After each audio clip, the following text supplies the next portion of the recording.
Today's top stories at NBR. Departing Auckland Airport boss calls for open borders for the fully vaccinated. A blistering broadside delivered at the APEC CEO summit. Vehicle manufacturers urge government to slow down fees for fossil fuel-reliant imports. And there's more coming right up.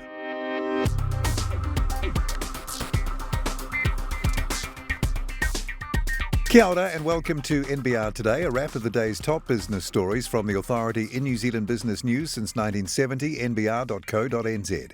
It's Thursday, November 11th. I'm Paul Brennan. Thanks again for joining us. Mainfreight Managing Director Don Braid is frustrated by ongoing COVID-19 restrictions and believes the time to reopen the Auckland border is upon us, with the decision on international borders also required imminently. I think we have to learn to live with this virus in our community, Braid told the NBR in the wake of the release of another set of stellar half-year results this morning, Thursday.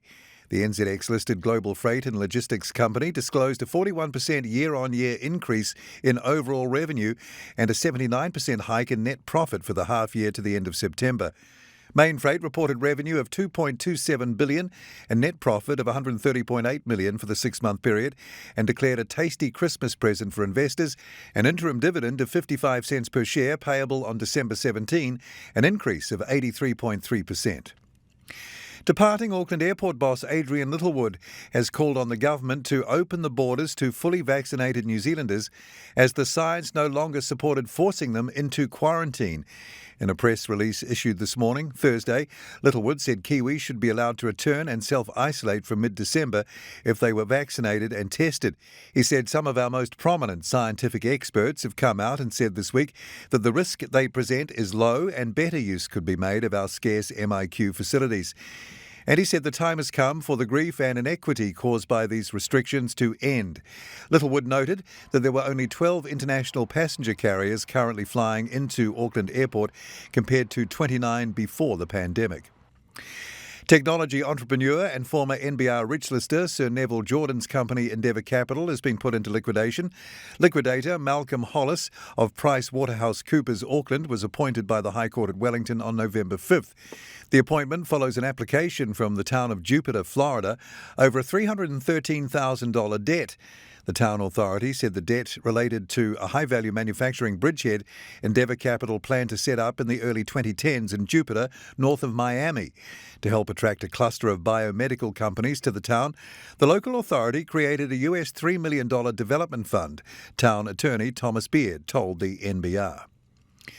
The International Chamber of Commerce Secretary-General John Denton has delivered to the online APEC 2021 CEO Summit a blistering broadside about failures in global cooperation. Australian Denton heads up the ICCC from Paris, and his words struck a markedly different tone to the more general uplifting comments offered by the slew of other CEOs and leaders addressing the summit. His main point was that COVID-19 was not the black swan. The black swan was the failure of global cooperation, and it continues. And one reason global cooperation failed was it has not been supported effectively by global economic governance. The whole point of global economic governance is actually to help us manage global risks, but also to create global public goods, neither of which have been in a lot of evidence in the last period, particularly in the COVID period. International Chamber of Commerce Secretary-General John Denton there. A witness has described her dismay at being misled by Penridge Capital director Kelly Tonkin, which left a string of investors out of pocket. The Christchurch-based investor was convicted in June on a number of charges relating to a hedge fund he was responsible for, which left 170 investors, including a number of high-profile names, out of pocket. It's one of the biggest fraud cases in New Zealand history.